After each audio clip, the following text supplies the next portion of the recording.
Welcome back, you night owls. Tonight we plunge into a peculiar problem, a deep mystery from a time you've probably only visited in storybooks. Imagine yourself not as a knight or a king, but as a medieval peasant, standing on the muddy bank of a cold, grey river. The air hangs heavy with the scent of wet earth and something less pleasant, a general miasma of human and animal refuse. The river before you isn't a sparkling blue highway, but a soupy, slow-moving brew of 100 different things you'd rather not think about. You trudge along the bank, your boots sinking slightly with each step, the cold seeping through the worn leather. The sky is a flat, unrelenting canvas of grey, and a fine drizzle slicks the stones underfoot. You can feel a chill that isn't just from the weather. It's a quiet dread, a primal instinct that whispers that this water, this dark, silent thing, is not your friend. It's an adversary, a place of danger, cold enough to steal the breath from your lungs and murky enough to hide 1,000 terrors. You probably won't survive this, but don't worry, you're in a history podcast, so let's pretend you're a ghost, just observing. So, before you get comfortable, take a moment to like the video and subscribe, but only if you genuinely enjoy what I do here. And hey, if you're listening, drop a comment with your location and what time it is for you. It's always wild to see where our little journey takes us.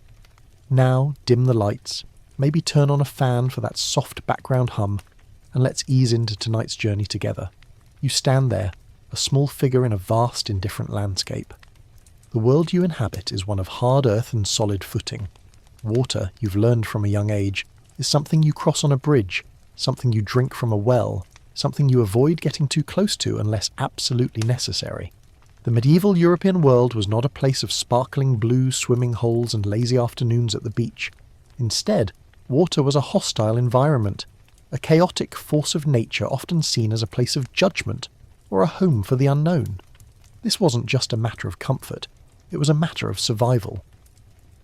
The simple act of falling into a river, even a shallow one, was a life-threatening event for most people. The fear was real, visceral, and almost universal. You see a small boy on the bank, maybe 5 or 6, his mother pulling him back from the edge with a fierce, panicked grip, a stark lesson in the dangers of the water. This cultural fear, this deep-seated aversion to full-body immersion, is one of the foundational reasons why swimming skills simply never developed in most of the population.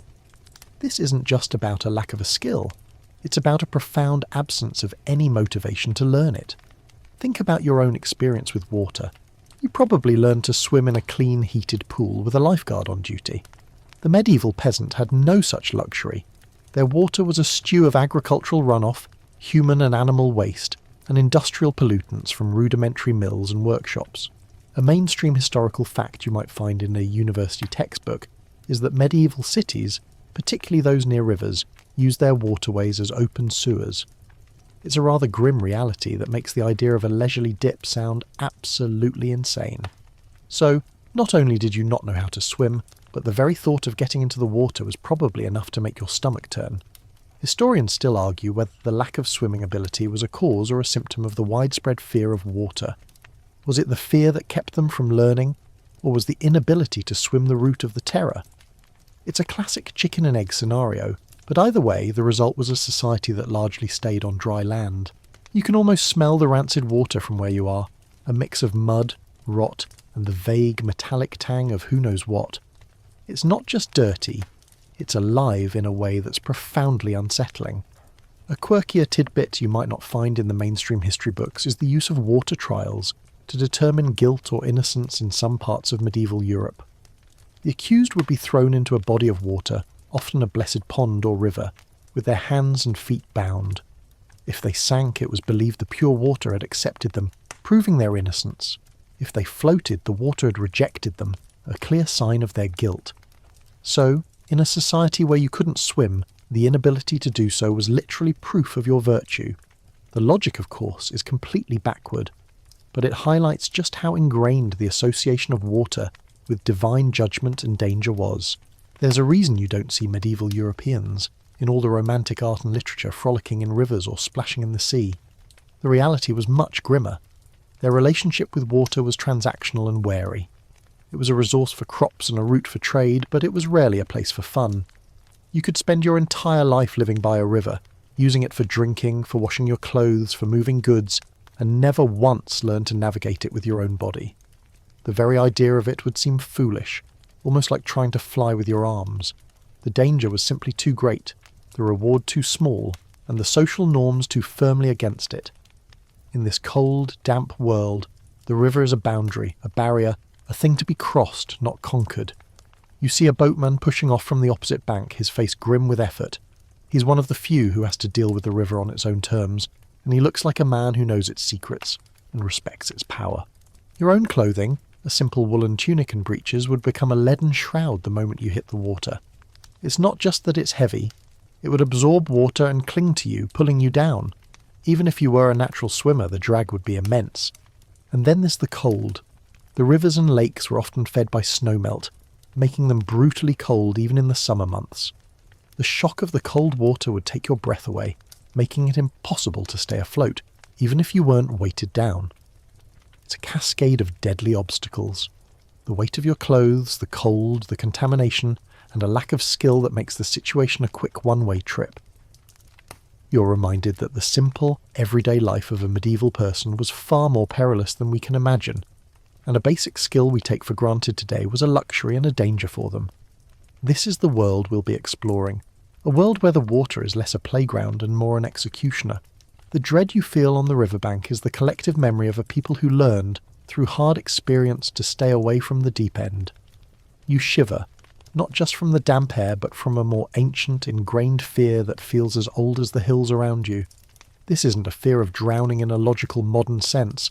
This is something deeper, a spiritual dread that permeates the very air around the water.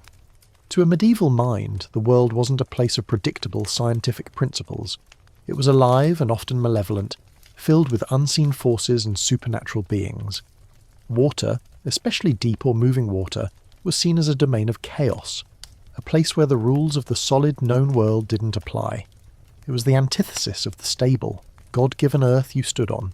You can almost feel the presence of these unseen entities, the water spirits, the devious fairies, and the monstrous shadowy things that were said to lurk beneath the murky surface, waiting to drag the unwary down to a watery grave. This was a mainstream historical reality for the common person. The fear was as real as the cold. Think about it. Your understanding of the world is based on what you can see and touch. You know the dangers of the forest, wolves, brigands, a treacherous drop. But the water is an opaque veil. You look at it and see only your distorted reflection and the rippling grey surface.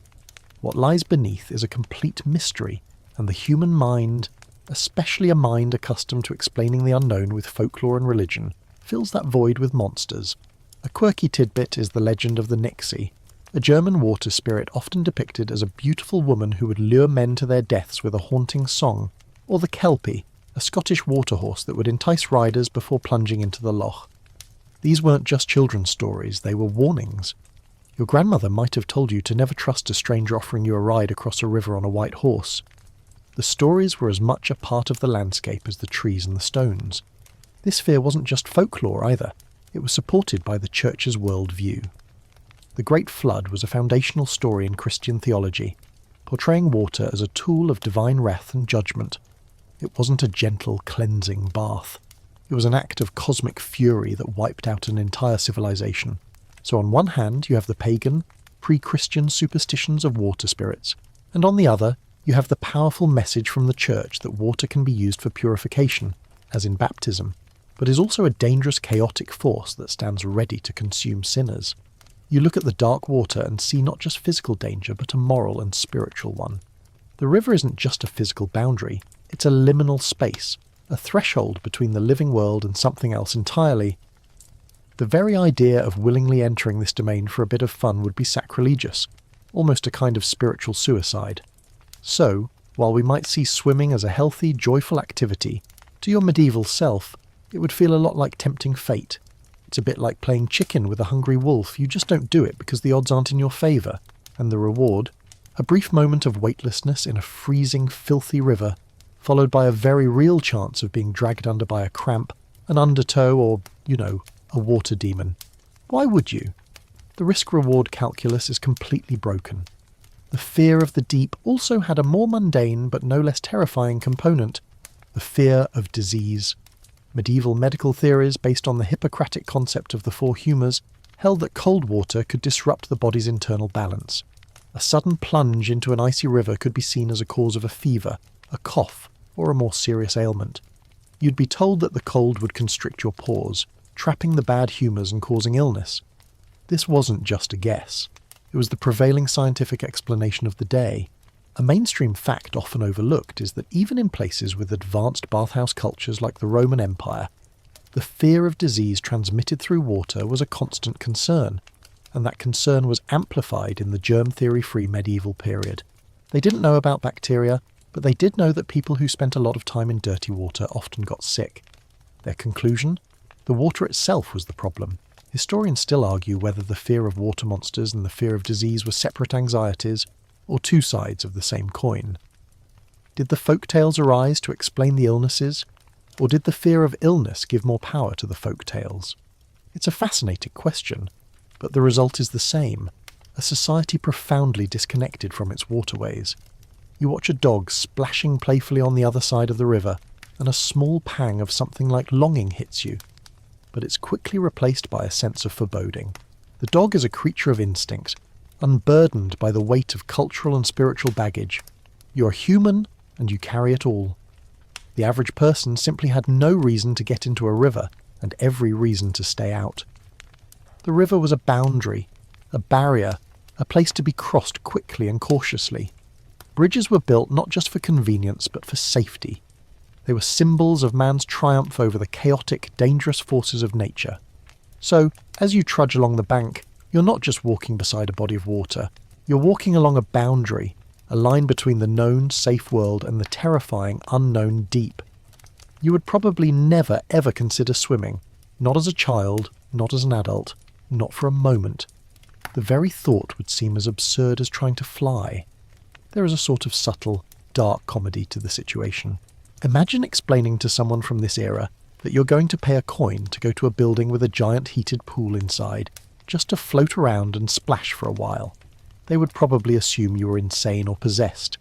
The idea of water as a source of fun, of recreation, of personal achievement is so foreign to them it would be completely incomprehensible.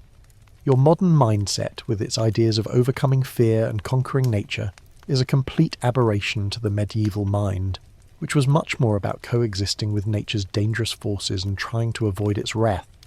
You see a boatman pushing his small ferry across the river. He's one of the few who has to deal with the water on its own terms, but he does so with a grim, cautious respect, not with any sense of playful conquest. He is a professional, not a pleasure seeker, and his face tells you that his job is not a game.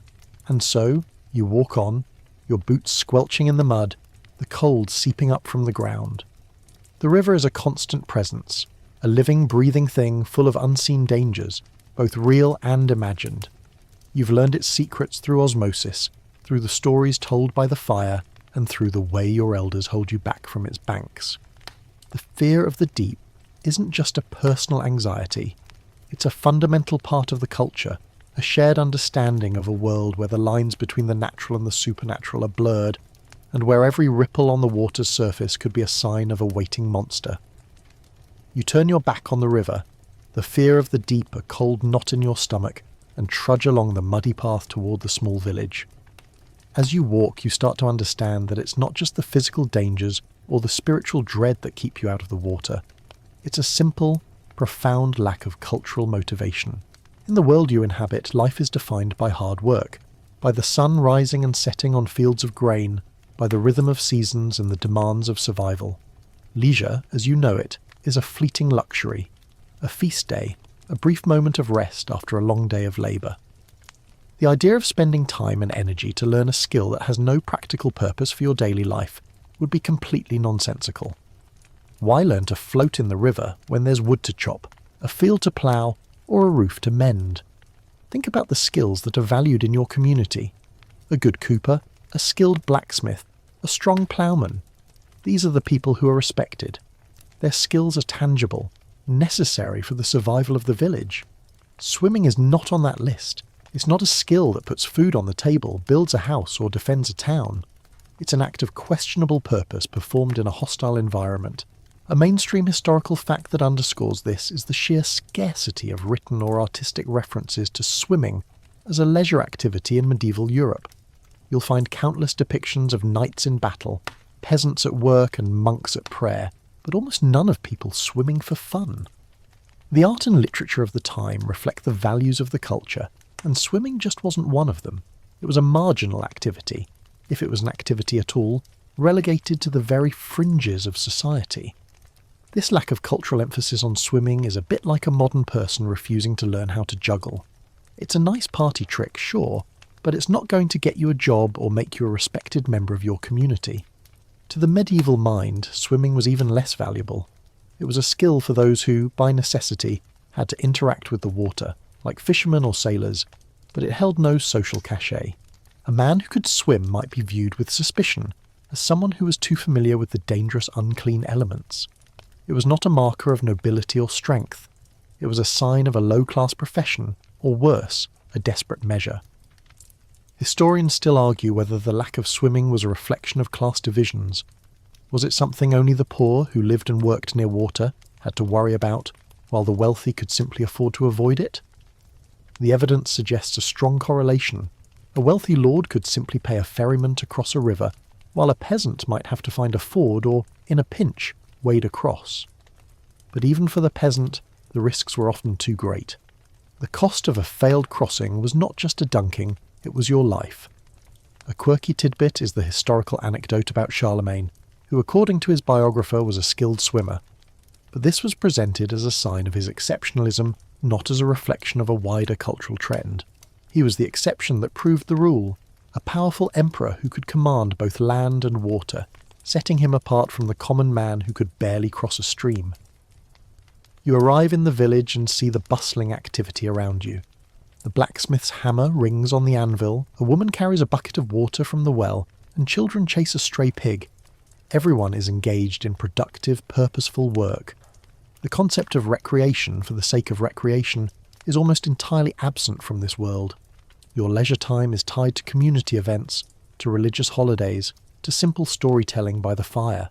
It's not about personal physical prowess or mastering a skill for its own sake, it's about fellowship and rest. And then there's the aesthetic. The ideal of the human body in the medieval period was not one of chiselled athleticism, it was about practicality and utility. A man's value was in his strength for labour, not in his ability to glide through the water. A woman's value was in her ability to manage a household and bear children, not in her swimming ability. There was no cultural icon of a great swimmer, no heroic tales of a knight swimming to rescue a maiden. The heroes were those who conquered land, who faced their enemies on solid ground. The sea and the rivers were the domain of merchants and sailors, but they were a means to an end, not a place for personal glory. The few exceptions, like the Vikings, are a testament to how cultural necessity shaped attitudes. For a seafaring people whose very survival depended on their mastery of the water, swimming was a vital skill. They didn't learn it for fun, they learned it to survive a shipwreck or to launch an amphibious raid. But you are not a Viking, you are a continental European, and your world is one of fields and forests, not fjords in the open sea. You see a boy fishing with a simple line and a hook sitting on the bank. He's close to the water, but he's not in it. His relationship with the river is as a resource, something to be exploited for food, but never entered for personal enjoyment. This cultural indifference to swimming created a vicious cycle. Because it wasn't valued, it wasn't taught. And because it wasn't taught, people couldn't do it, which reinforced the idea that it was a dangerous and useless skill. The lack of cultural encouragement was a more subtle, but perhaps more powerful barrier than the physical cold or the mythological monsters. It was a collective shrug, a silent agreement that this was simply not a thing that people did. You can imagine a parent today telling their child to not jump in the pool. In the medieval world, that advice was universal, but it was born not out of a fear of the child's inexperience, but out of a deeper cultural conviction that this was an activity for a desperate few, not for a respectable, well-adjusted person. The water was a boundary, a place of work or a source of fear, never a place of play. As you leave the village and continue your journey down the dusty path, you feel the familiar weight of your clothes. A simple wool tunic, heavy woolen hose tied at the knee, and a pair of worn leather shoes. These are your everyday garments, your protection against the elements, and in a world without modern textiles, they are also your greatest liability in the water. The simple act of falling into a stream, even a shallow one, would transform your clothes from a comfort to a death trap. Wool, your primary fabric, is a fantastic insulator when dry, but when saturated it becomes a sodden leaden weight that clings to your body and saps your strength. Imagine trying to swim with a waterlogged blanket wrapped around you. That's the reality you face. This practical barrier is perhaps the most immediate and terrifying reason why swimming was so rare. A mainstream historical fact is that medieval clothing was almost universally made of heavy, natural fibres like wool, linen, and leather. These materials were chosen for their durability and warmth, not for their quick-drying properties or lightness. The average person's outfit wasn't just a covering. It was a significant weight, and that weight multiplied exponentially when wet. You would be fighting not just the water itself, but the literal weight of your own life's possessions, a silent, deadly partner in a struggle you were already ill-equipped to win. The sheer physical effort required to stay afloat while wearing such clothes would be exhausting, and for a population whose lives were already physically demanding, it would be a losing battle in mere minutes. A quick dunk could easily lead to a slow, inevitable sinking. Now, let's step up the difficulty. Imagine you're a knight. Not just a peasant, but a warrior in full battle gear. Your armour is a marvel of craftsmanship, a complex system of interlocking plates and mail that provides protection from swords and arrows. It's also the ultimate do not enter water sign. A quirky tidbit you might not know is that while medieval armour was incredibly heavy, some historians have experimented with it and found it's not the mythical anchor that pulls you straight to the bottom. Mail and plate armour, while heavy, allows water to flow through and around it, and with a bit of buoyancy, a skilled person could potentially stay afloat for a short time. However, this is a theoretical exercise, not a practical survival strategy. A knight falling into a river wasn't a fun little challenge, it was an absolute disaster. The weight of a full suit of plate armour, around 40 to 60 pounds, combined with a thick woolen gambeson underneath, would turn the wearer into a sinking stone. The problem wasn't just the weight, but the physical constriction. The armour would make it nearly impossible to make a swimming motion, to tread water, or to get out of the river once you were in. It was a metal cage in a cold, unforgiving current. Historians still argue whether knights were ever taught to swim in their armour. The consensus is a firm no. The risk was too great, and the situations in which it would be necessary were too rare to merit specific training. A more likely scenario is that a knight who fell from his horse while crossing a ford would either drown or be rescued by his companions. The popular image of a knight swimming in armour is largely a modern fantasy, a dramatic flourish that ignores the brutal reality of physics and the limitations of medieval technology. The armour was designed for land combat and land combat alone. Putting it in the water was a recipe for a very heavy tomb. So you see, whether you were a peasant in a wool tunic or a knight in polished steel, the simple reality of what you wore on your back was a major impediment to any kind of aquatic activity.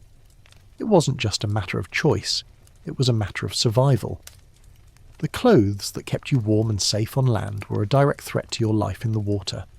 This fact, more than almost any other, cemented the idea that water was a place to be avoided, a natural barrier that your very attire was designed to keep you away from. It's a bit like driving a car that can't be put in reverse. You just don't go down a road with no turn-off. The medieval person lived in a world where the water was a road with no turn-off, and their clothing was the car that couldn't reverse.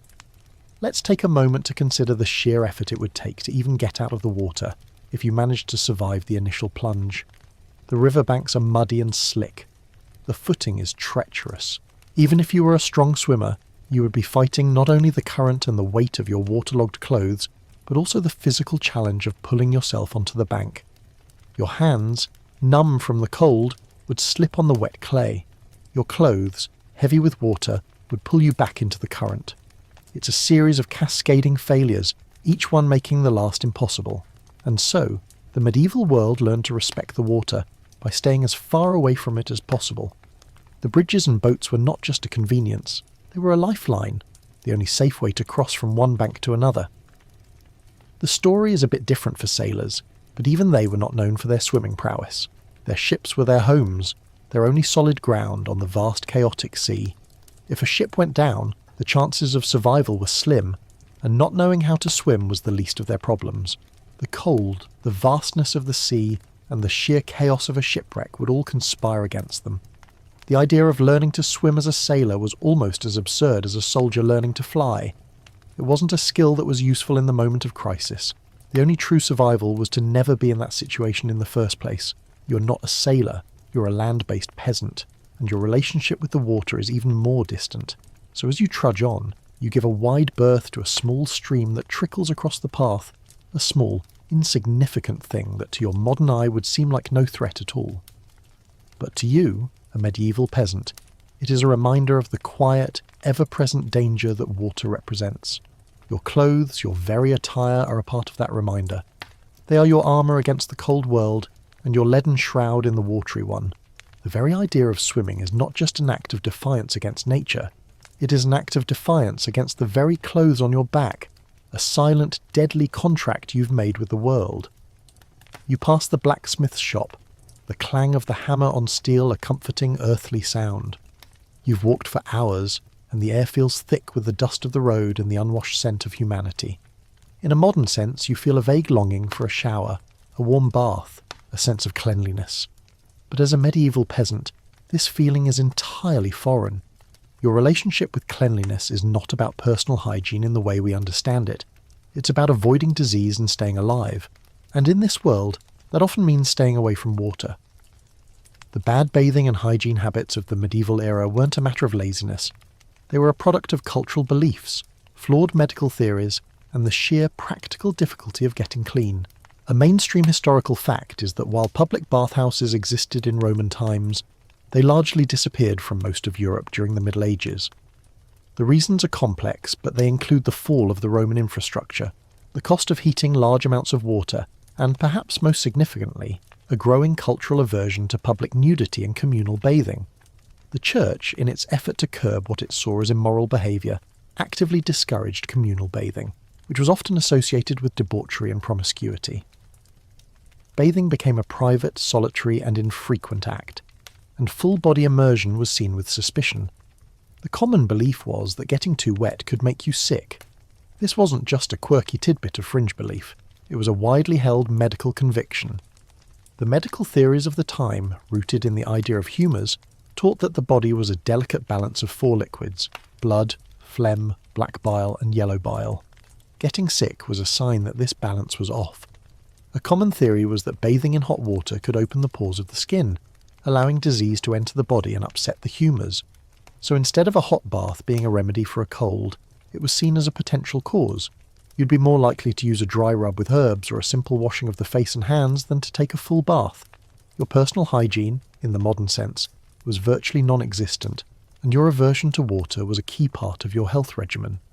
It's a bit of dark comedy to think that the very thing we see as a fundamental part of cleanliness, full-body washing, was seen by your ancestors as a dangerous and potentially fatal act. This brings us back to swimming. If you didn't bathe in large bodies of water for hygiene, you certainly wouldn't do it for recreation. The act of immersing yourself in a river or lake was not just a physical risk, it was a social and medical one. You'd be viewed as a fool who was tempting fate and inviting disease. A person who swam for pleasure would be as strange to you as a person who licked a rusty nail for fun. It just didn't make any sense. The fear of cold water and its supposed effect on the humours was a powerful disincentive. You'd be taught from a young age that a cold plunge could give you the chills, or a fever of the lungs, which were just vague terms for a host of deadly illnesses. Historians still argue about the extent of bathing in the medieval period. Some point to evidence of public baths in certain cities, while others claim they were rare and used mostly by the wealthy. The truth is likely somewhere in the middle. Some baths existed, but they were not the widespread democratic institutions of Roman times. For the vast majority of the population, especially the rural peasantry, bathing was a rare event, a luxury, or a desperate measure.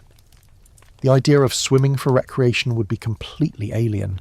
The few times you did use water for personal cleaning, it was a quick, minimal affair. You'd use a wet cloth to wipe down your hands and face, or a bucket of water to wash your feet after a long day of work. The goal was to remove visible dirt, not to achieve a state of pristine cleanliness. The idea of stripping off your clothes and exposing your body to the elements and the public was simply not done. There was a strong sense of modesty, reinforced by the church, that viewed the naked body as a source of sin and temptation.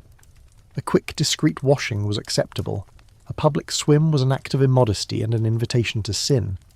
So you can see how the lack of bathing and the general aversion to water were deeply intertwined with the lack of swimming ability. They were two sides of the same coin, a cultural norm that taught people to keep their distance from large, open bodies of water. The few who had to deal with water, the sailors, the fishermen, were seen as a separate class, almost as a different species of person. They were the ones who had to brave the elements and were often seen as a bit rough around the edges, a bit less civilized, precisely because of their close relationship with the dangerous, chaotic element of water. The memory of the river you left behind now feels a little less terrifying and a little more mundane. It's not just a place of monsters and demons, but also a source of illness, a violation of social norms and a profound cultural taboo. You would no sooner jump in it than you would walk naked through the village square. It just isn't something people do, and in a world where everyone knows that the river is a source of disease and danger, the social pressure to conform is immense. You don't want to be the one who gets sick and brings illness to the village. You don't want to be the one who violates the unspoken rules of modesty and propriety. Your lack of swimming ability is not a personal failing.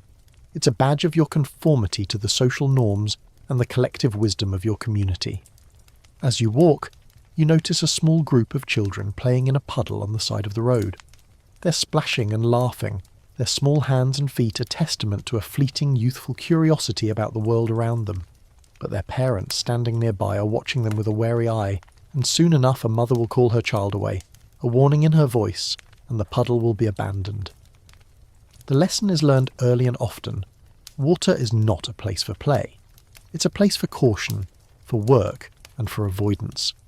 The cultural lesson is passed down from one generation to the next, a silent, unspoken rule that governs your life and the lives of everyone you know. You continue your journey, the path winding away from the village and into a landscape of small farms and wooded copses. The world feels more vast here, less contained. In this wider world, you start to see the rare exceptions to the rule, the people who actually have a reason to get wet. The idea that no one in medieval Europe swam is, of course, a generalization. There were people who did, but their reasons were born of absolute necessity, not recreational choice. These were the outliers, the professionals of the water, and their existence only reinforces the rule for everyone else. A mainstream historical fact is that fishermen, sailors, and ferrymen were the most likely people to have some form of swimming ability. Their lives and livelihoods were inextricably linked to the water. A fisherman who fell from his small coracle into a murky river needed to be able to get back to shore. A ferryman who had to navigate a strong current in a storm needed a deeper understanding of the water than the average person. They learned to swim not because it was a fun skill to have, but because it was a basic part of their job description. Their swimming was not a graceful stroke, but a desperate, clumsy dog paddle. A struggle for survival in a hostile environment. It was born of grim necessity, not of a desire to master the element. Think of it this way. Their relationship with the water was like a modern person's relationship with a dangerous power tool. You learn how to use it safely because your job requires it, but you don't use it for fun, and you wouldn't dream of playing with it. The water was their tool, a means to an end. It provided them with a living, fish for their families, a path for their boats, but it was never to be taken lightly. The respect they held for the water was not a playful one. It was a respect born of fear and hard-won experience. They were the ones who knew what a strong current could do, who knew the feel of the cold seeping into their bones. They saw the river's power firsthand, and their swimming was a skill of self-preservation, not a display of prowess. A quirky tidbit that highlights this is the existence of the swimming horseman in certain military contexts. While a knight in full plate armour would sink like a stone, some cavalry units trained their horses to swim across rivers. The riders would cling to the horses' backs, stripped of most of their gear, a testament to the fact that even for military purposes, the safest way to cross water was with the help of an animal, not through human effort. This was an incredibly niche skill, practiced by a very small number of soldiers in specific situations. It was not a widespread practice, and it wasn't a skill that the average infantryman would ever need. The horse was the swimmer. The man was just along for the ride. Historians still argue about the extent of swimming ability among these professional groups. Was it a formal skill passed down from father to son, or was it a rough and ready knowledge, learned on the job through trial and error? The evidence suggests the latter. There were no schools for swimming. It was a skill picked up out of desperation, a last resort. You learned it because you had to, not because you wanted to. And even then, it was a skill that might not save you. A strong current, a submerged log, a sudden cramp, all of these could easily take you down no matter how good you were. The water, even for these professionals, was an unpredictable and dangerous place. You see a small, rough-hewn boat tied to the bank, its owner, a fisherman, mending his nets. He looks at you with a silent, appraising gaze, a man who knows the river and its secrets. He is a living exception to the rule, a testament to the fact that some people, through sheer force of will or circumstance, had to overcome the cultural fear of the water. But his presence only highlights how rare and specialised this knowledge was. He is not a man to be emulated for his swimming prowess. He is a man to be respected for his hard-won knowledge of a dangerous element. The lack of swimming ability among the general population had profound consequences. It meant that rivers were not just physical barriers but emotional ones. A river separated not just two pieces of land but two different communities, two different worlds. You would have friends and family on your side of the river, but you would rarely, if ever, cross to the other. The people on the other side might as well be in another country. The river was a boundary, and only a select few had the knowledge and the means to cross it. A broken bridge was a major disaster, a permanent separation, a sign that the two sides of the river would now be forever apart. The few who swam were often seen as a little different, a little strange. They were the people who dealt with the chaotic forces of the world on a daily basis. They might be seen as brave, or they might be seen as reckless. But they were certainly not seen as a model for the average person. Their lives were harder, more dangerous, and less predictable. The average medieval person lived a life of solid earth, of fields and villages. Their world was ordered, predictable, and safe. The world of the river was none of those things. The few who swam were a reminder of the chaos that lay just beneath the surface of everyday life, and they were a testament to the wisdom of staying away. This is a world without lifeguards, without clean pools, without swimming lessons. The only way to learn was through desperate life-or-death situations, and the vast majority of people simply never found themselves in such a situation. The few who did were the lucky ones, the ones who survived to tell the tale. Their stories would be a mix of fear and triumph, a reminder that the water was not to be trifled with. You can imagine a fisherman telling a story of a close call, his voice low and serious, a story that would serve as a powerful cautionary tale for all who heard it.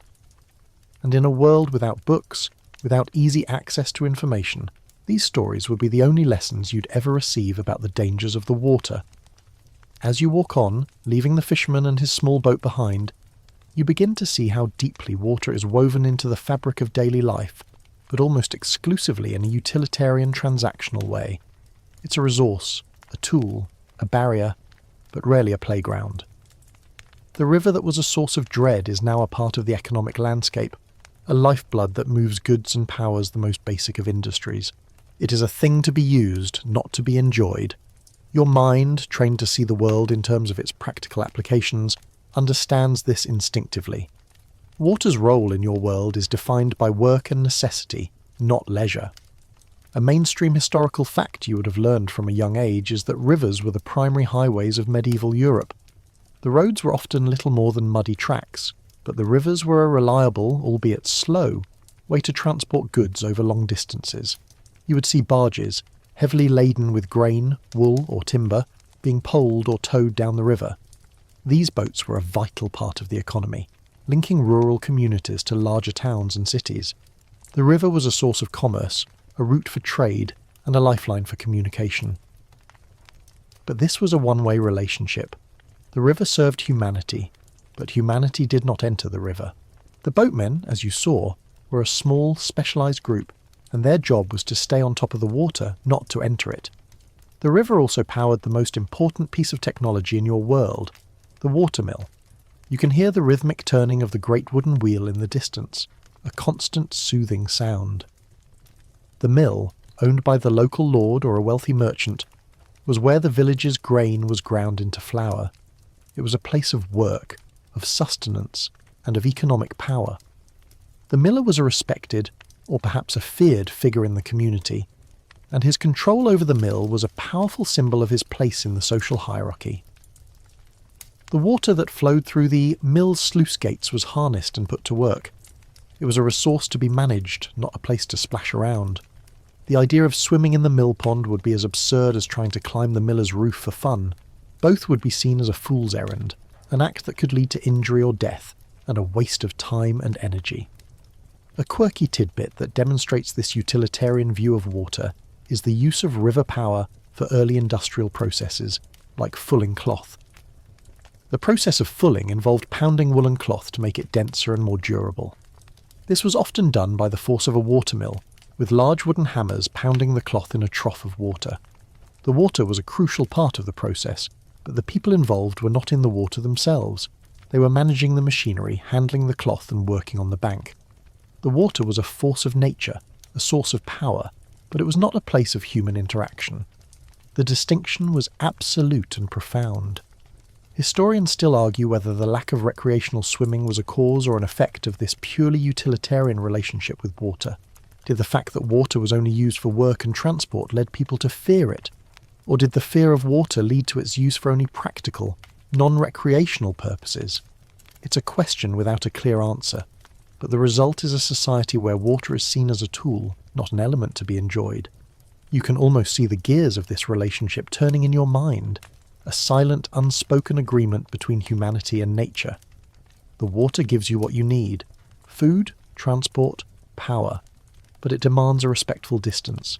It's a bargain, not a friendship. The contrast between your world and a modern one is stark. In a modern city, a river might be lined with parks, with people jogging along the banks, or with kayakers and paddleboarders enjoying the afternoon sun. To a medieval mind, this would be bizarre. The river is a working part of the landscape, and its banks are either muddy, treacherous places, or the location of noisy, busy mills and docks. There is no sense of a waterfront as a place of leisure. The very idea of it would be a foreign concept. The only reason to be at the river is to get something from it. Water for your well, fish for your dinner, or passage to the other side. There is no other reason. This lack of recreational use also meant a complete absence of the infrastructure that supports it. There were no public swimming holes, no designated safe areas for children to play, no lessons. The river was wild, untamed, and dangerous. Its currents shifted, its banks eroded, and its depths were unknown. It was a place of peril, not a place of safety. The lack of a safe, controlled environment for swimming meant that the skill could never develop beyond a basic, desperate thrashing. And because the skill never developed, the cultural fear of the water deepened, creating a vicious cycle that kept people out of the river and off the lakes. The water's role in daily life was so pervasive that it's easy to overlook just how much it shaped the cultural psyche. You'd wash your clothes in a stream, but you wouldn't get in it. You'd drink from a well, but you wouldn't linger at the edge. The water was always a part of your life, but it was a part you kept at arm's length, a dangerous and powerful force that you respected by staying away from. The river was a symbol of the great untamed forces of nature, and your relationship with it was one of constant vigilance and cautious use. The lack of swimming, then, wasn't just a consequence of bad clothes or a fear of monsters. It was a natural outcome of a world where every natural element had a purpose, and where leisure and recreation simply weren't part of the equation. The sound of the watermill fades as you walk on, but the lesson it teaches remains. The water is a force to be harnessed, a power to be put to work, but it is not a friend.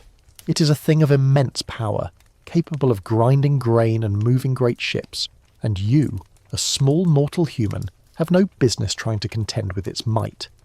Your place is on the solid ground, with your feet firmly planted on the earth where you belong. As you move deeper into the countryside, the air grows cooler, the woods thicker, and the superstitions of your people feel more palpable. You're not just an individual walking a path, you are a person steeped in a world where every rustle in the leaves and every ripple on the water has a story behind it. The great fear of the deep isn't just a generalized anxiety, it's a tapestry woven with specific, terrifying folk beliefs that give every body of water a malevolent personality.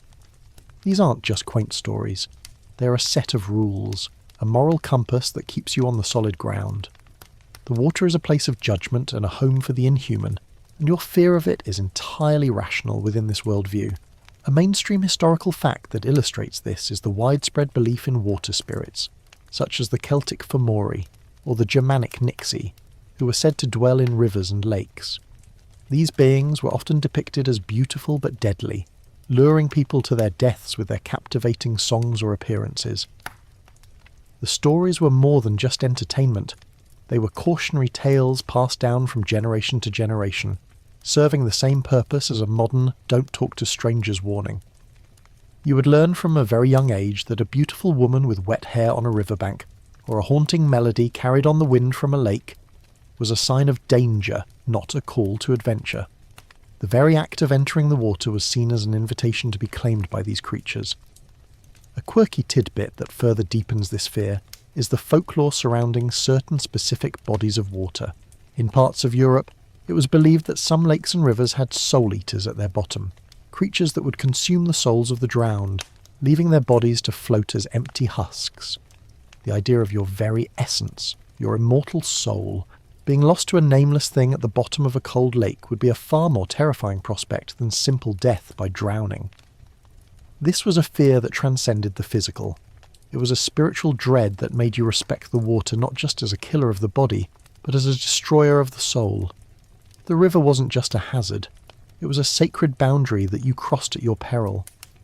Historians still argue whether these folk beliefs were a way to explain the real dangers of drowning and disease, or if they were a product of a pre-scientific worldview that was then used to reinforce a cautious approach to water.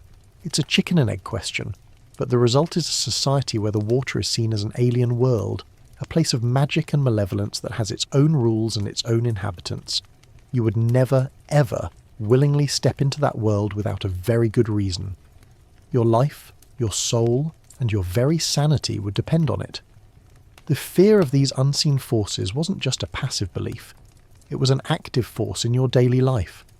You would make offerings to the water spirits before crossing a bridge, or you would throw a coin into a well to appease the spirits that lived within it.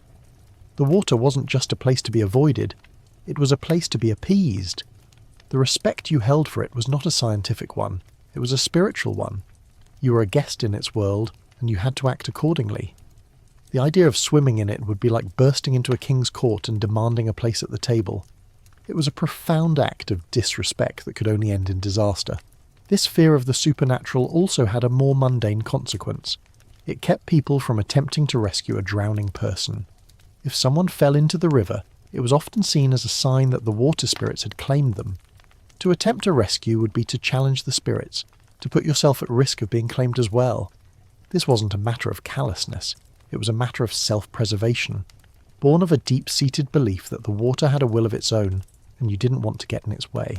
This is a very different worldview from a modern one, where a person in the water is a person in distress and an object of rescue.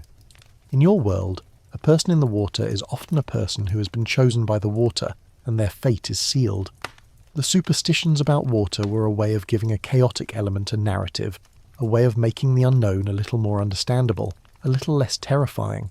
The water wasn't just a random force, it was a place of stories, of legends, of divine and demonic forces. It was a place where miracles could happen, but also a place where you could lose your soul. This duality, this sense of water as a source of both life and death, was a constant part of your cultural landscape. You see a small shrine on the side of a bridge, a simple wooden carving of a saint, and you know it's there to protect the travellers who cross the water.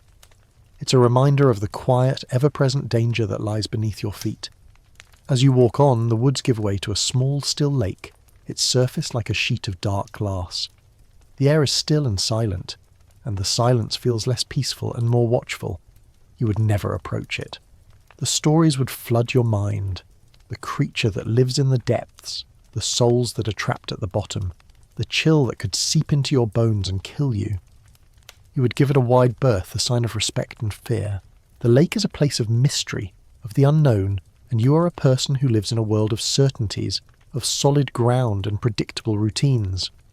The lake is a reminder that not everything can be understood or tamed, and your place is not in its embrace, but a safe distance from its shores.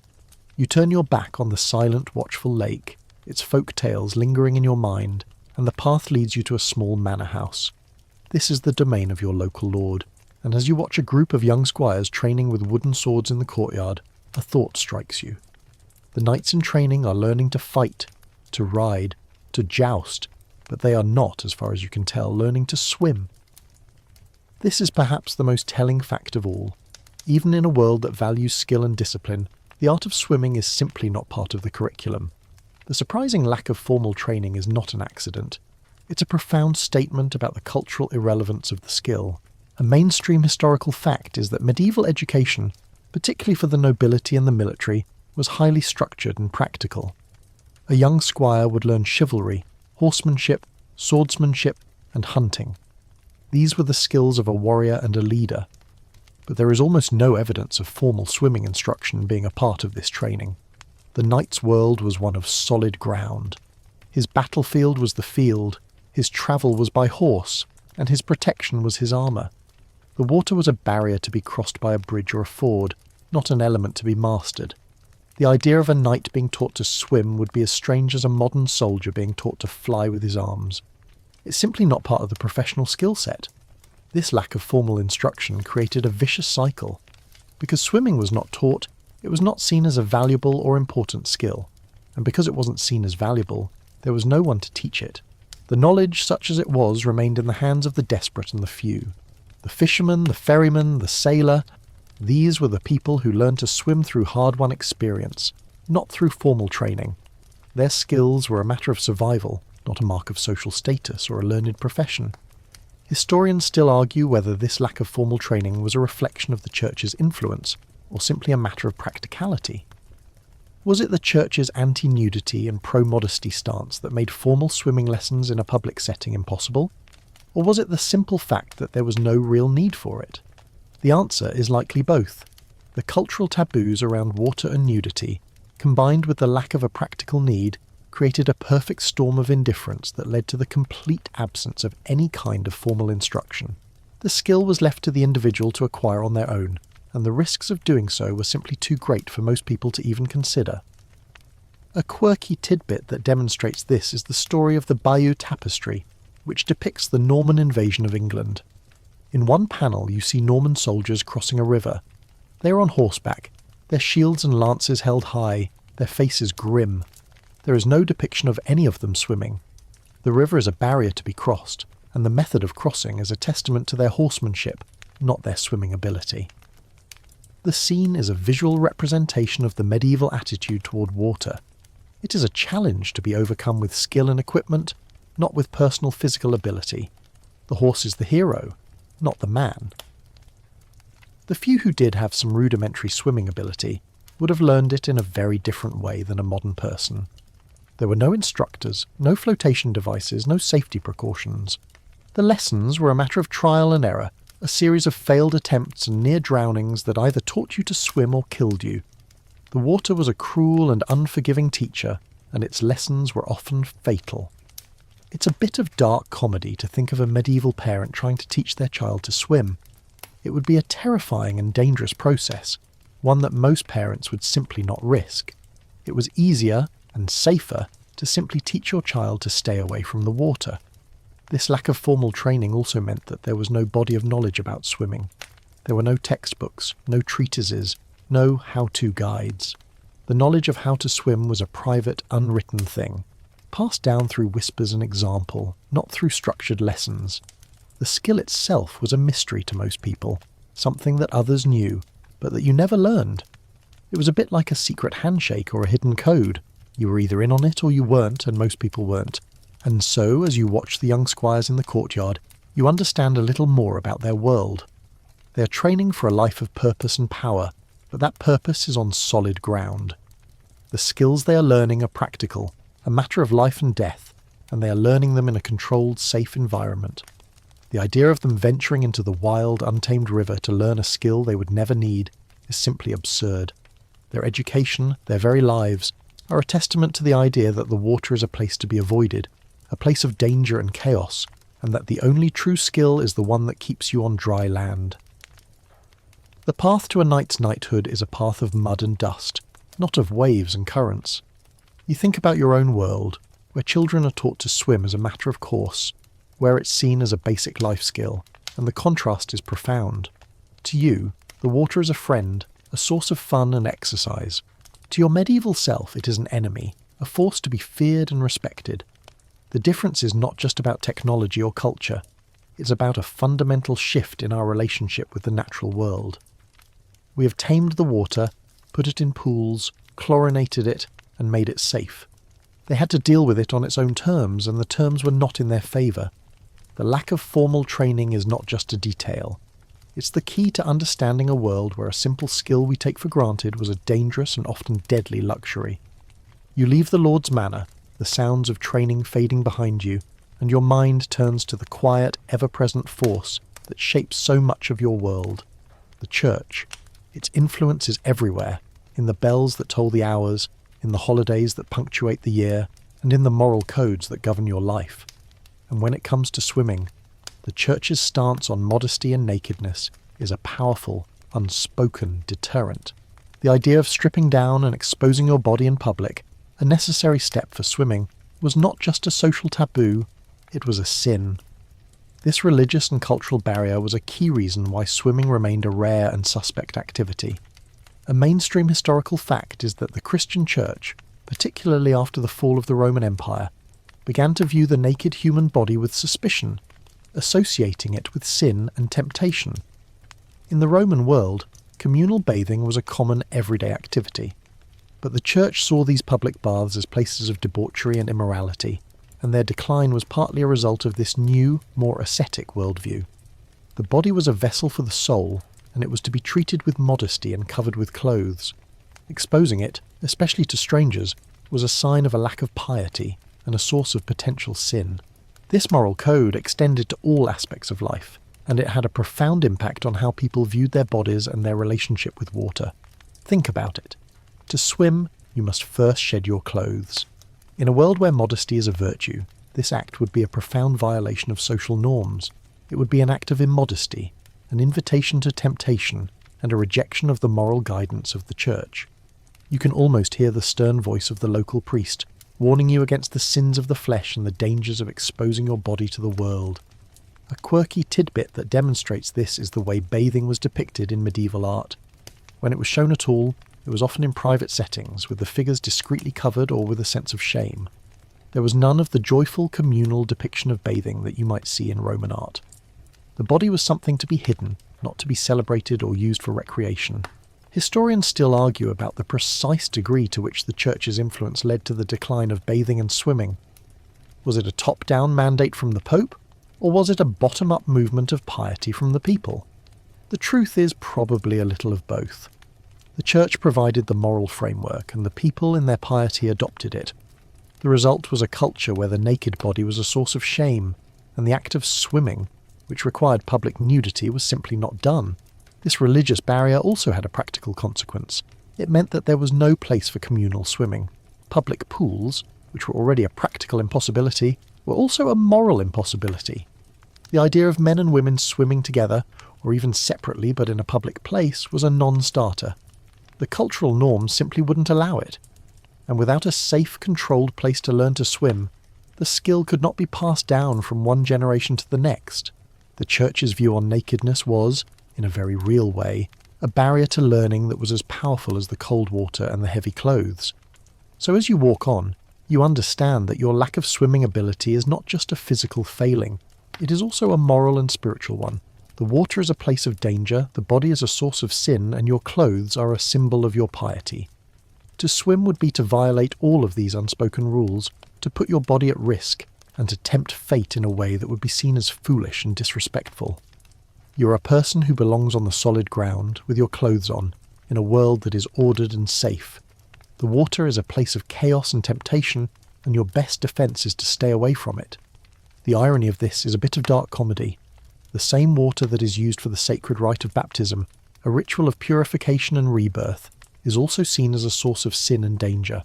The Church, which uses water to cleanse the soul, also teaches that the body should not be exposed to it. This duality, this sense of water as both a source of life and a source of death, is a constant part of your cultural landscape. You see a small stream, and you think of it not just as a place to get water, but also as a place where you might be tempted to sin. It's a reminder that even the most mundane parts of your world are infused with a deeper, more profound meaning. The social and religious barriers to swimming were so powerful that they could not be overcome by a simple desire for recreation. There was no social pressure to learn to swim. There was only social pressure to conform to the norms of modesty and piety. The person who dared to swim would be seen not as an adventurer but as a fool, a deviant or a sinner. Their actions would be a source of shame and a warning to others, and so the few who did swim would do so in secret, in a quiet, isolated place, far from the prying eyes of their neighbours and the judging eyes of the church. The lack of swimming, then, was not just a physical reality, it was a spiritual one. You walk on, the path now running parallel to a small, fast-moving stream that rushes over a bed of stones. It's a beautiful sound, the constant gurgle and splash of the water, but to your medieval mind, it's a sound of danger. The water isn't just a physical element, it's a living, breathing thing that has a will of its own, and in this world that will is often malevolent. The rivers of medieval Europe were not the tamed, controlled waterways we know today. They were wild, untamed, and filled with a host of physical dangers that made swimming an act of supreme foolishness. A mainstream historical fact is that medieval rivers were completely unregulated. There were no dams, no levees, no dredging to control the flow of the water. This meant that the rivers were at the mercy of the weather. A sudden storm could turn a gentle stream into a raging torrent. A winter snowmelt could cause a flood that would swallow entire villages, and a long drought could turn a river into a dry, impassable gully. The currents were unpredictable and powerful, and they were often strong enough to pull a grown man under in an instant. The very idea of swimming in these chaotic waterways would be a sign of a profound lack of respect for nature's power. It's a bit of dark comedy to think of a medieval person trying to go with the flow in a river. The flow was likely to carry them to their death.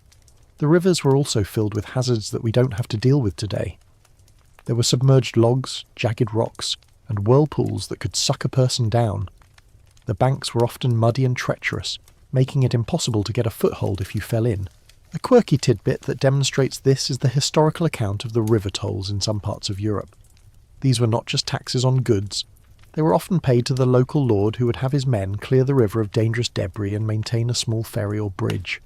The very act of crossing a river was a perilous journey, and the toll was a payment for the small measure of safety that the lord provided. It's a testament to just how dangerous the rivers were that people were willing to pay for the right to cross them. Historians still argue whether the physical dangers of the rivers were a greater deterrent than the cultural and religious ones.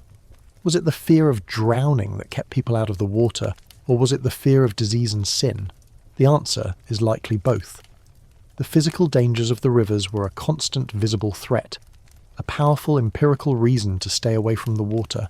The cultural and religious fears were the moral and spiritual reasons, the unseen forces that reinforced the physical dangers. Together, they created a powerful, unbreakable barrier that kept the vast majority of the population out of the water. And then there was the cold. The rivers and lakes of northern Europe were often fed by snowmelt and mountain runoff, making them brutally cold even in the summer months. A sudden plunge into the icy water could cause a heart attack or a paralysing shock that would take your breath away. Even a strong swimmer would struggle to survive in such conditions. The cold was a constant, invisible threat, a silent killer that made every body of water a potential death trap. You'd be taught from a young age that the cold would seize your humours or turn your blood to ice, which were just medieval ways of saying that the cold would kill you. The untamed nature of the rivers also meant that they were filled with disease. The lack of sanitation and the use of rivers as open sewers meant that the water was a breeding ground for bacteria and parasites. A simple cut or a scrape could become infected, and a mouthful of water could lead to a deadly illness. This was a very real, very present danger that everyone understood. The water was not just a place of drowning, it was a place of sickness. You would see a man with a fever or a woman with a terrible cough, and you would know that they had been too close to the river. The water was not just a symbol of danger, it was a source of it. The dangerous, wild rivers of medieval Europe were a powerful physical barrier to swimming. They were unpredictable, treacherous, and filled with a host of dangers that made them completely inhospitable to human recreation. They were a reminder that the world was still wild, still untamed, and that humanity was still at the mercy of nature's power. The lack of swimming ability was not a sign of a lazy or unadventurous people. It was a sign of a people who were wise enough to know their limits and to respect the power of the natural world. As you walk along the river, you see a small wooden cross half buried in the mud on the bank. It's a simple, unadorned thing, a silent memorial to a life that was taken by the river. It's a reminder of the quiet, ever-present danger that lies just beneath the surface, a testament to the fact that the river is not a friend. It is a thing to be feared, and you are wise to keep your distance. The river is a living graveyard, and the cross is a silent warning to all who pass by. You continue your journey, your boots now kicking up a fine dust on a road that winds away from the river, and you begin to feel a strange, hollow absence. Your mind, a product of a modern world, expects to see some kind of gathering place, a designated spot for recreation, but there is none. The absence of public pools is not just a matter of convenience, it is a fundamental architectural and social reality that cemented the cultural aversion to swimming. The medieval world, for a host of practical and social reasons, simply had no place for a safe, controlled aquatic environment. A mainstream historical fact is that the vast public baths of the Roman Empire, which were centres of social and physical life, had fallen into complete disuse and ruin by the early Middle Ages. They were complex engineering marvels, with systems of heated water, elaborate plumbing, and large communal pools. Such technology and infrastructure were simply beyond the capacity of the medieval world.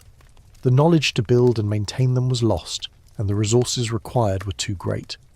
The absence of this infrastructure meant there was no place for a person to learn to swim in a safe, controlled environment. The only pool you had was the wild, untamed river, and as you've already learned, that was a place to be avoided at all costs. Think about the sheer difficulty of building a public pool in your world. You would need a consistent source of clean water, a way to heat it, and a way to keep it from getting contaminated. This was a logistical nightmare. The water from a well or a stream would be cold and likely contaminated. The cost of heating it would be prohibitive, and the social and religious norms would make it a moral impossibility. A quirky tidbit that demonstrates this is the use of what were called stews, or private baths in some of the more elaborate manor houses. These were small, often enclosed tubs or pools used by the very wealthy, but they were a private luxury, not a public institution. They were a sign of immense wealth and power, and they were used for private pleasure, not for public recreation. The existence of these private baths only serves to highlight the complete absence of a public communal space for swimming. Historians still argue whether the lack of public pools was a result of the decline of Roman technology or a reflection of the medieval world's lack of interest in public hygiene. The answer is likely both. The loss of the technology made public pools impossible, and the cultural aversions to public bathing and nudity made them undesirable. The two factors worked in tandem to create a world without safe, controlled places to swim. Without a place to practice, a person could not learn, and without a place to learn, the skill could not be passed down. It's a perfect example of a self-perpetuating cycle of ignorance and fear. The lack of public pools also meant a lack of social norms around swimming. There were no lifeguards, no rules, no etiquette. A person who wanted to swim would be completely on their own, with no one to guide them or to help them if they got into trouble. The very idea of swimming would be a solitary and dangerous act, a profound departure from the communal social nature of medieval life. You'd go to the tavern for companionship, to the church for community, and to the field for work. But there was no place to go to swim. The lack of a public space for swimming meant that it could never become a public activity, a shared experience, or a social norm. It remained a private and often deadly act of desperation. This is a stark contrast to the modern world, where public pools are a ubiquitous part of our urban landscape. They're a place for recreation, for exercise, for socializing, and for learning. They're a symbol of a culture that has mastered the water, that has tamed it and made it safe for human use. The medieval world had no such symbol. The water remained a wild, untamed force, a reminder that humanity was still at the mercy of nature's power. The lack of a public pool was not just a missing building. It was a missing piece of the cultural puzzle, a testament to a society that had not yet learned to coexist with water in a peaceful and recreational way. The absence of public pools also meant a lack of a designated space for teaching. There were no swimming instructors, no formal lessons, no way for a person to learn the skill without risking their life. The water was a cruel and unforgiving teacher, and its lessons were often fatal. The few people who did learn to swim would have done so through a process of trial and error, a series of failed attempts and near drownings that either taught them to swim or killed them. The water was not a friend, it was an adversary, and the only way to master it was to fight it, often to the death. So as you walk on, you see a small murky pond on the side of the road, its surface covered with a layer of algae. To a modern eye, it's a sad, neglected piece of the landscape, but to you, a medieval person, it is a reminder of the quiet, ever-present danger that lies just beneath the surface. It is not a place for swimming, not a place for play, and not a place for a person to learn to navigate the water. It is a place of stagnant water, a breeding ground for disease and home for unseen dangers. The lack of a public pool is not just a fact. It is a profound truth about a world that was still in the thrall of nature, a world where the water was a master and humanity was still its servant. You are walking through the countryside, far from the chaotic life of the city, and your path takes you past a small hunting lodge, a place for the local lord to escape the rigours of court life and indulge in the simple pleasures of the hunt. You see a group of men, dressed in fine linen tunics, gathered around a small stream, laughing and splashing water on each other. It's a jarring sight, a moment of levity and play that seems completely out of place in your world. These are the rare exceptions, the nobles and the wealthy who, through their immense privilege, could afford to defy the cultural norms and practical dangers that kept the vast majority of the population out of the water. A mainstream historical fact is that while swimming was not a widespread skill, there are scattered accounts of it being practiced by the nobility, particularly in the later Middle Ages. The most famous, of course, is the story of Charlemagne, who, as we recalled earlier, was said to be a skilled swimmer. But his skill was not a reflection of a wider cultural trend. It was a sign of his unique power and his ability to transcend the limitations of his time. He was a man who could command not just armies, but also the forces of nature, a king who could cross a river with his own body. His swimming ability was not a practical skill. It was a symbol of his almost godlike status. A quirky tidbit that highlights this is the existence of what were called swimming feasts in some of the more elaborate courts. These were not public events, but private, exclusive gatherings where the lord and his guests would retire to a private stream or a specially built pond and for a brief fleeting moment indulge in the forbidden pleasure of swimming. These events were a display of wealth and privilege, a way for the nobility to show that they were above the rules that governed the lives of the common people. The water was a place of fun for them, a source of amusement, a toy to be played with. It was a complete reversal of the relationship that the average person had with the water. Historians still argue whether these noble exceptions were a sign of a slow, gradual change in attitudes towards water, or if they were simply a brief ephemeral fad that had no lasting impact. The evidence suggests the latter. The nobles' swimming was not a precursor to a wider cultural shift. It was a sign of their detachment from the practical realities of medieval life. They didn't need to worry about the dangers of the river, because they had servants to take care of them. They didn't need to worry about the cold, because they had warm clothes to change into. They didn't need to worry about the disease, because they had physicians to tend to them. Their wealth and their status created a bubble of safety that the common person simply did not have. The occasional noble who swam was a bit like a modern person who owns a private jet. It's a sign of their immense wealth and power, but it has no bearing on the lives of the vast majority of people who still travel on the ground. The nobles' swimming was not a sign of progress. It was a sign of their profound and often beautiful ignorance of the dangers of the world around them. They were playing a game that had deadly consequences for everyone else, and their ability to play it was a sign of their immense privilege. So you see, even the rare exceptions to the rule do not change the fundamental truth about the medieval relationship with water. The nobles' swimming was a curiosity, a passing fancy, a brief moment of levity in a world that was otherwise grim and dangerous. It was not a sign that attitudes were changing, or that the cultural aversion to swimming was fading.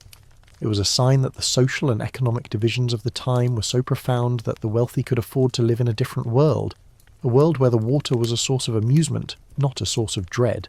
The nobleman who swam was a man who was so powerful that he could defy the very laws of nature, a man who had conquered not just his enemies, but also the water itself. And as you walk away from the hunting lodge, you see a small, rough-hewn bridge that spans the stream. It's a simple, unadorned thing, a sign of the practical realities of medieval life.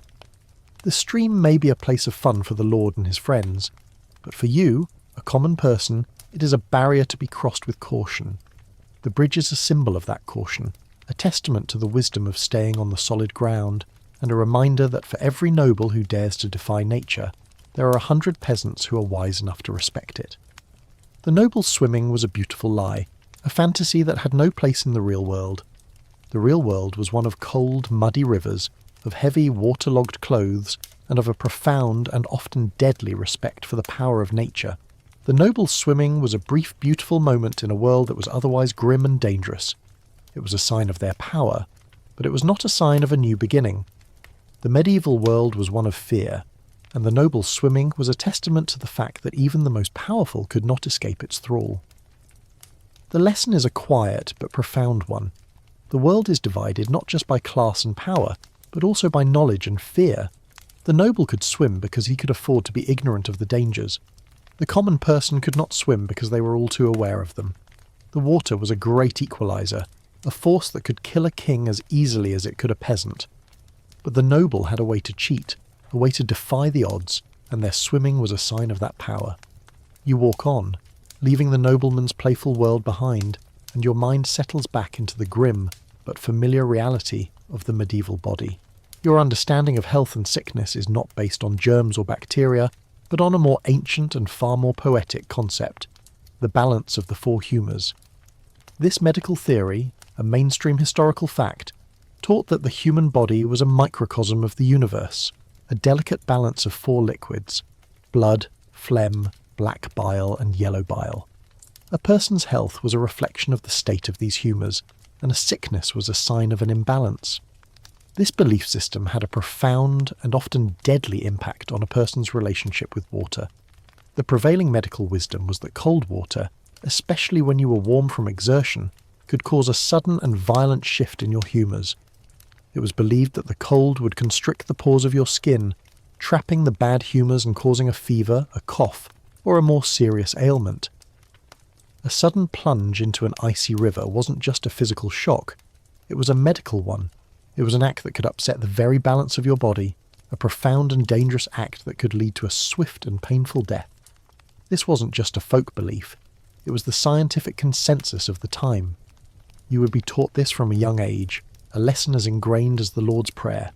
A quirky tidbit that demonstrates this is the use of fever waters in some parts of Europe. These were not for drinking, but for ritualistic use. It was believed that a person with a fever could be cured by immersing a cloth in a cold stream and then laying it on the patient's forehead. The cold water would, in theory, draw out the heat from the body, but it was a very specific, limited use of water for a medical purpose. The idea of immersing your entire body in the water, especially when you were healthy, would be seen as a direct invitation to sickness. It's a bit of dark comedy to think that the very thing that was used to cure a sickness could also be seen as a source of it. The medieval mind saw a profound duality in water, a source of both healing and illness. Historians still argue whether the fear of disease was a greater deterrent to swimming than the fear of drowning. The evidence suggests that for the average person, the fear of disease was a more constant and pervasive threat. Drowning was a quick, terrifying end, but a slow, agonizing death from a fever or a plague was a more common and more feared reality. The water was seen as a source of these slow, creeping dangers, a breeding ground for invisible ills that could take you down just as surely as a strong current. This was a fear that was always present, a quiet, humming dread that lived just beneath the surface of everyday life. The medical theories of the time also taught that each season had its own humours. Winter was a time of cold and phlegm, and summer was a time of heat and yellow bile. A sudden cold plunge in the summer could be seen as a violation of the natural order, an act that would upset the balance of the humours and cause a violent reaction in the body. You would be told to keep your humours in balance and to avoid cold water, a piece of advice that was as much a medical prescription as a cultural warning. Your body was a delicate instrument, and the water was a force that could easily throw it out of tune. The lack of understanding of germs and bacteria meant that the aversions to water were not based on a lack of cleanliness, but on a fear of the unknown. They knew that people who drank from dirty water got sick. They knew that people who fell into cold rivers often died. But they did not have the scientific framework to understand why. Their explanation, based on humours and spiritual forces, was the only one they had, and it was a good enough reason to keep them out of the water. The water was seen as a kind of poison, a thing that could seep into your body and make you ill. It was a source of danger, a force to be feared and avoided. This fear of the water's effect on your health was a powerful and often deadly deterrent to swimming. It was a lesson learned through bitter experience, a lesson that was reinforced by every fever, every cough, every illness that seemed to come from nowhere. You would see a child with a fever, and your mind would go back to the puddle they were playing in the day before. You would see a man with a terrible cough, and you would remember the boat he was on. The water was a silent but constant threat, a source of danger that you were wise to keep your distance from. The medical theories of the time were, in a way, a kind of magic. They were a way of giving a narrative to a world that was still wild and untamed. They were a way of explaining the unexplainable, of giving a reason to the random illnesses that afflicted your people. The water was a source of both life and death, and your relationship with it was one of constant vigilance. You would use it for drinking, for cooking, for washing your hands, but you would never, ever immerse your body in it. The risk was simply too great, the consequences too dire. Your health, your very life, depended on your ability to respect the power of the water and to keep your humours in balance. You walk on, the fields of golden grain rustling in the breeze, and the sun, now low in the sky, casts long, thin shadows that stretch out before you. The memory of the water and the fear of its unseen dangers linger in your mind, a quiet, humming dread that is more a part of your world than any physical obstacle. The medieval person's fear of water wasn't just a fear of drowning or a fear of disease. It was a deeper, more primal fear, the fear of the unknown, of what lay beneath the murky surface. This fear of the unseen was a profound psychological barrier that made swimming a profoundly unsettling act. Think about the world you inhabit. It is a world of knowns. The dangers of the forest are the wolves you hear at night, and the brigands who prey on travellers. The dangers of the city are the plague and the fires that can engulf a street in a single night. But these are all visible, tangible threats. The water is a different kind of danger. It is an opaque veil, a place where the rules of the known world don't apply. You can't see what's beneath the surface, and your mind, trained to fill the void with a narrative, fills it with monsters. It's a bit of dark comedy to think of a person in your world seeing a ripple in the water and assuming it's a fish, not a demon. The assumption is always that the water is a place of danger, not a place of life. A mainstream historical fact that demonstrates this is the widespread belief in lake monsters and water dragons. These weren't just mythical creatures. They were believed to be real. You would be told stories of a lake monster that would drag livestock into the water, or a dragon that lived at the bottom of a river and would rise to the surface to snatch a traveller. These stories were not just entertainment. They were warnings. They were a way of giving a face to the unknown, a way of personifying the fear of what lay beneath the surface. The river was not just a river. It was a home for a creature that could kill you and drag you to its lair. A quirky tidbit that further deepens this fear is the folklore surrounding certain bodies of water that were said to be bottomless. These were not just deep lakes. They were believed to be portals to another world, a world of demons and spirits that could drag you to your death. The idea of a bottomless lake, a place without a floor, would be a terrifying prospect to a person who lived in a world of solid ground and tangible things. It was a place where the laws of physics didn't apply, a place where you could fall forever. The fear was not just of the water itself, but of the abyss that lay beneath it. Historians still argue whether the fear of the unseen was a product of the lack of scientific knowledge or a deeper, more primal fear of the unknown. The answer is likely both. The lack of scientific knowledge meant that there was no logical explanation for the dangers of the water, and the human mind, in its infinite creativity, filled that void with monsters and demons. The result was a world where every ripple on the surface, every strange sound from the depths, was a sign of a waiting monster. This fear of the unseen also had a practical consequence. It meant that people would not enter the water to retrieve something they had dropped. A dropped tool, a lost coin, or a child's toy. All of these things were simply gone. The risk of entering the water was too great. The unseen dangers were too profound. The water was a place of loss, a place where things disappeared and never came back. It was a silent thief, a force that could take your possessions and your life. The psychological barrier to swimming was, in a way, the most powerful of all. It was not a fear of something you could see or touch, but a fear of a nameless, faceless thing that lay just beneath the surface. It was a fear of the unknown, a fear of a world that was ruled by forces you could not understand or control. This fear was a constant, humming dread that lived just beneath the surface of your life, a reminder that the world was still wild, still untamed, and that humanity was still at the mercy of its most powerful forces. The fear of the unseen was a profound and powerful force that kept people on the solid ground where they belonged. The fear of the unseen was not just a personal anxiety, it was a collective one. It was a story told by the fire, a lesson passed down from one generation to the next. The water was a character in the great narrative of your world, a force of nature that was as much a part of the landscape as the hills and the trees. It was a place of stories and legends, a place where the line between the natural and the supernatural was blurred, and the people of your world, in their wisdom, knew to stay away from it. As you walk on, the sun dips below the horizon, and the world grows dark and silent. You can no longer see the road before you, and you feel a new, but familiar fear. It's the fear of the unseen that comes with the night. But this fear is different. The road, even in the dark, is a place of knowns. The water is a place of unknowns. The darkness of the night will eventually give way to the light of the morning. The darkness of the water is a permanent state, a quiet, humming dread that lives just beneath the surface. The fear of the unseen was a profound and powerful force that kept a people on the solid ground, where they belonged. You trudge along the path, the sun a memory and the air growing cold, and your mind, still occupied by the psychological terror of the unseen, stumbles upon a thought that seems to contradict everything you've learned.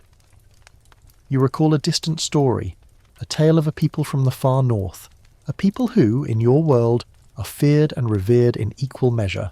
These are the Vikings, and their relationship with water is a complete reversal of your own. Their surprising swimming prowess is not just a quirky exception. It's a profound statement about how culture, geography, and necessity can completely change a people's relationship with a natural element.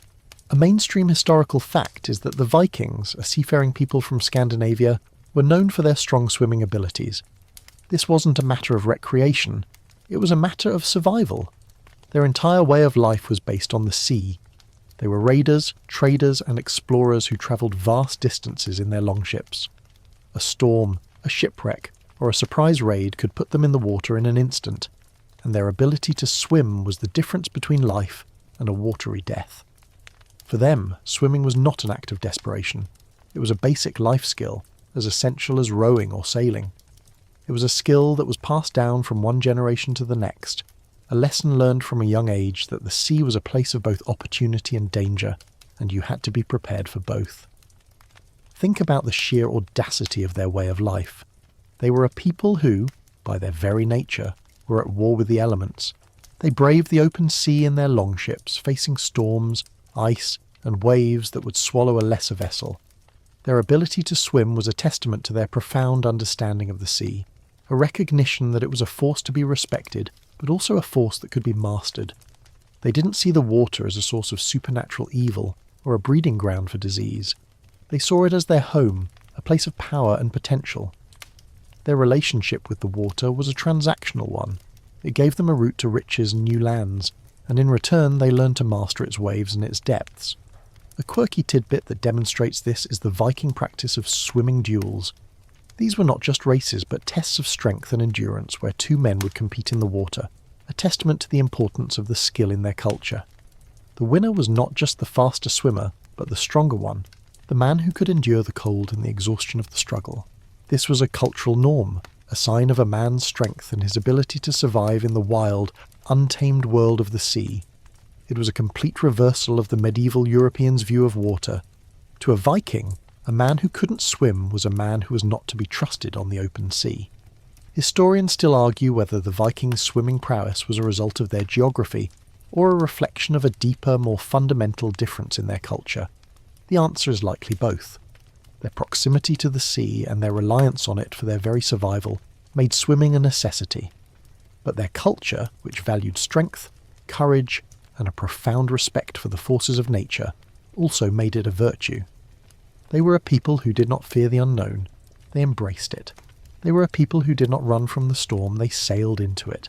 Their swimming ability was a reflection of this, a profound cultural difference, a way of life that was based on the idea that the world was to be mastered, not to be feared. The Vikings' example is a stark reminder that the lack of swimming ability in medieval Europe was not a sign of a fundamental human failing, but a reflection of a specific set of cultural, religious, and economic circumstances. They were a people who had a very different set of circumstances, and as a result, they had a very different set of skills. They were not bogged down by the same superstitions or the same fear of disease. Their gods were gods of the sea and the sky, and their relationship with the natural world was one of partnership, not of opposition. The contrast between the Viking and the medieval European is a powerful one. One sees the water as a home, a place of adventure and opportunity. The other sees it as a source of dread, a place of monsters and disease. The difference is not in their courage, but in their worldview. The Viking was a product of a culture that had to master the water to survive. The medieval European was a product of a culture that had learned to survive by avoiding it. The two worlds were in profound opposition, and their different relationships with water were a testament to that fact. As you walk on, the path now a dark ribbon in the fading light, you think of the Viking, a figure of myth and legend, a man who could walk on water and who could command the sea with his own body. He's a testament to the fact that the human body is capable of amazing things, but only when it is given the cultural and practical motivation to do so. The Viking swimming was not just a skill, it was a way of life, a reflection of a profound cultural difference that set him apart from the rest of the medieval world. And in a world of fear and caution, the Viking swimming was a testament to the power of courage and the will to survive. You're walking on, the path now a well-worn track, and as you approach a large, fast-flowing river, you see the reason why a person would not bother to learn to swim. The river is not a place to be conquered. It is a social and economic barrier, a profound divide that separates one community from another. The cost and difficulty of travel meant that most people never had to cross large bodies of water, which in turn removed any incentive to learn to navigate them. The river, in this sense, was a natural but powerful force of social stratification. A mainstream historical fact is that the average person in medieval Europe lived and died within a few miles of their birthplace. Travel was incredibly difficult, dangerous, and expensive. The roads were often little more than muddy tracks, infested with bandits, and a journey of a few dozen miles could take days or even weeks. In this world, the river was not just a physical barrier, it was a psychological one. You would have friends and family on your side of the river, but you would rarely, if ever, cross to the other. The people on the other side might as well be in another country. The river was a boundary, a line between the known, safe world and the unknown, dangerous world, and because you never had to cross it, you never had to learn to swim. The lack of a need to cross the river was a powerful and often unseen force that kept people on dry land. Think about the simple economics of a river crossing. A wealthy lord could afford a ferryman, a boat, and a team of men to get him across. The average peasant had no such luxury. The only way to cross would be by a bridge, which was a rare and often dangerous thing, or by a shallow ford, which was only passable in certain conditions. The cost of a failed crossing was not just a dunking, it was your life. And since most people had no reason to travel far from their village, the risk-reward calculus of learning to swim was completely out of balance. The reward was a skill you would never use, and the risk was your life. A bit of dark comedy to think that the single greatest barrier to swimming was simply that you never had to do it. A quirky tidbit that highlights this is the existence of what were called river markets in some parts of Europe. These were not places where goods were bought and sold on the river itself, but places where merchants from two sides of a river would meet to exchange goods. The river was a boundary, a line between two different economic worlds. The goods would be ferried across in small, rough-hewn boats, and the merchants would stay on their respective sides. The river was a place of commerce, but it was not a place of community. It was a line that separated, not a force that connected. This simple economic reality was a profound psychological barrier that kept people on their respective sides of the river and removed any incentive to learn to swim. Historians still argue whether the lack of travel was a cause or a result of the lack of swimming ability. Was it the difficulty of travel that kept people from learning to swim, or was it the inability to swim that made travel so difficult? The answer is likely both. The two forces worked in tandem, creating a world where people were profoundly disconnected from their waterways and from each other. The river was a barrier, and the people in their wisdom knew to respect it. This social and economic barrier also had a profound impact on the culture. It meant that a person's identity was tied to their village, to their side of the river. The people on the other side were the others, a source of suspicion and a subject of rumour. The river was a source of fear and distrust, a silent and powerful force that kept communities apart. And because the people of your world were so profoundly disconnected from their waterways, they had no reason to learn to navigate them. The river was a force to be feared, and the lack of swimming ability was a sign of a people who were wise enough to know their limits. The river, then, was a symbol of the great untamed forces of nature, a thing that separated and divided. It was a constant reminder that the world was still wild, still untamed, and that humanity was still at the mercy of its most powerful forces. The lack of swimming ability was a testament to that fact. It was a sign of a people who were wise enough to stay on the solid ground where they belonged. And as you stand on the bank of the river, you see a small, rough-hewn boat tied to the bank.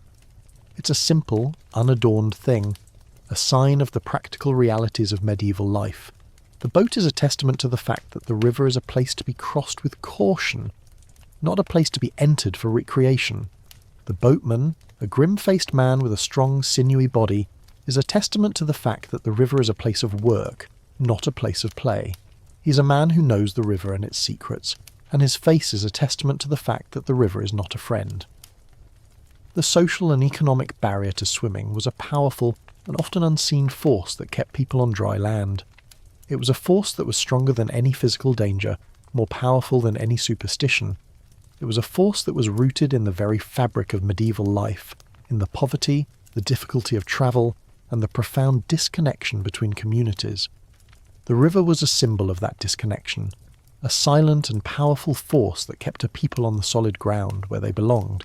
You walk on, the setting sun painting the sky in a final blaze of orange and purple, and you feel the weight of centuries of history on your shoulders. You've journeyed through a world where water was a source of dread, a place of monsters and disease, and a social barrier.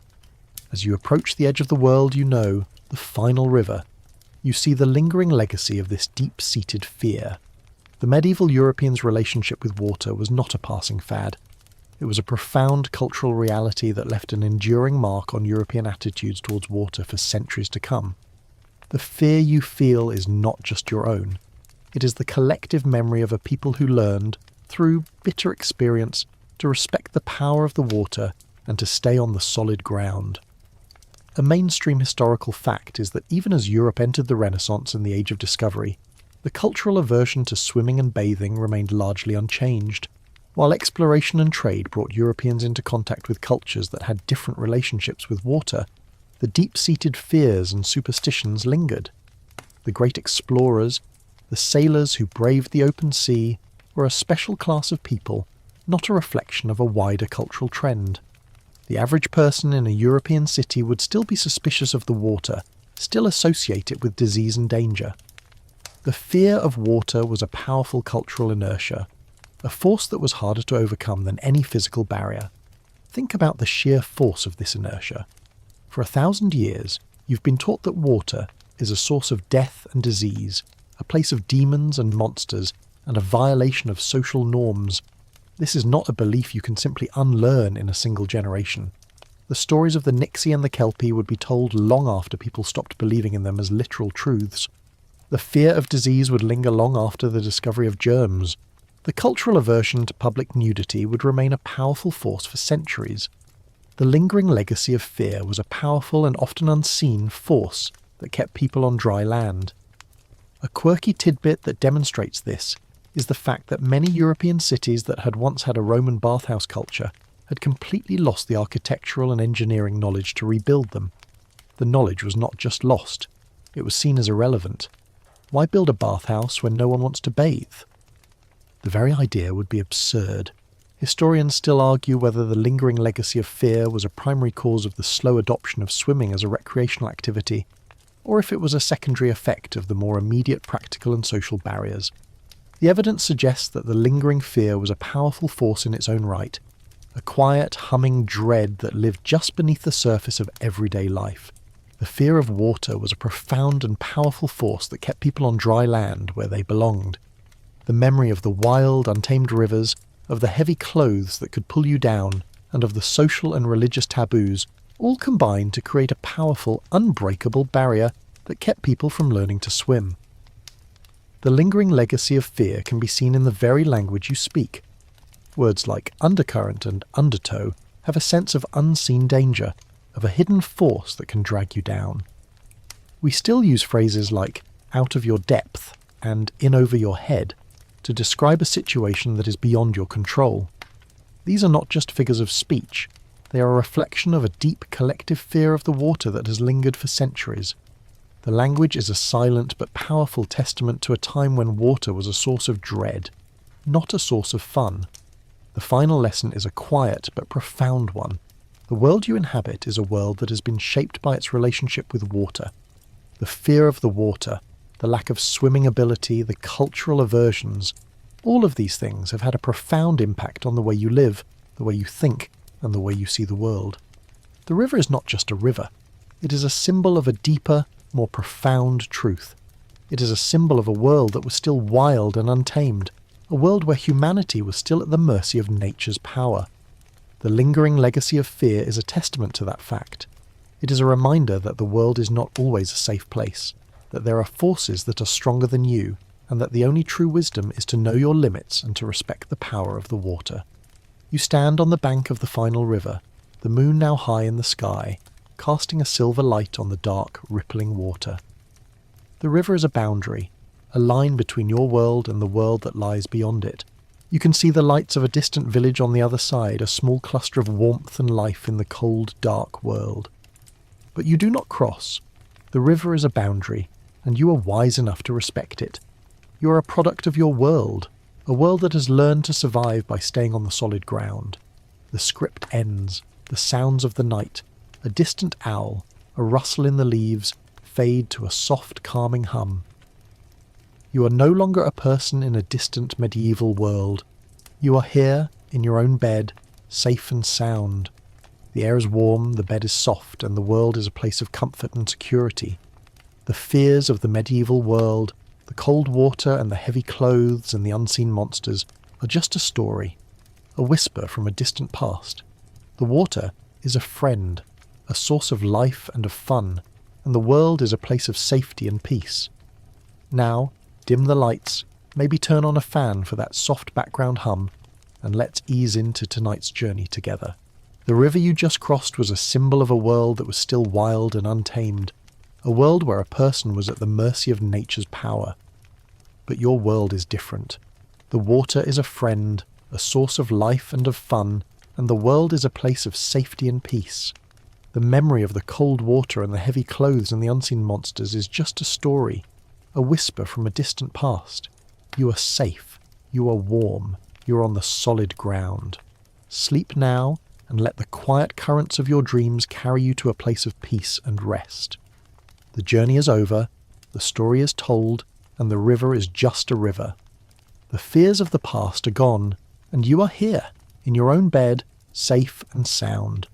The water is a friend, and the world is a place of comfort and security. So close your eyes, take a deep breath, and let the quiet hum of the world lull you to sleep. The journey is over, the story is told, and the river is just a river.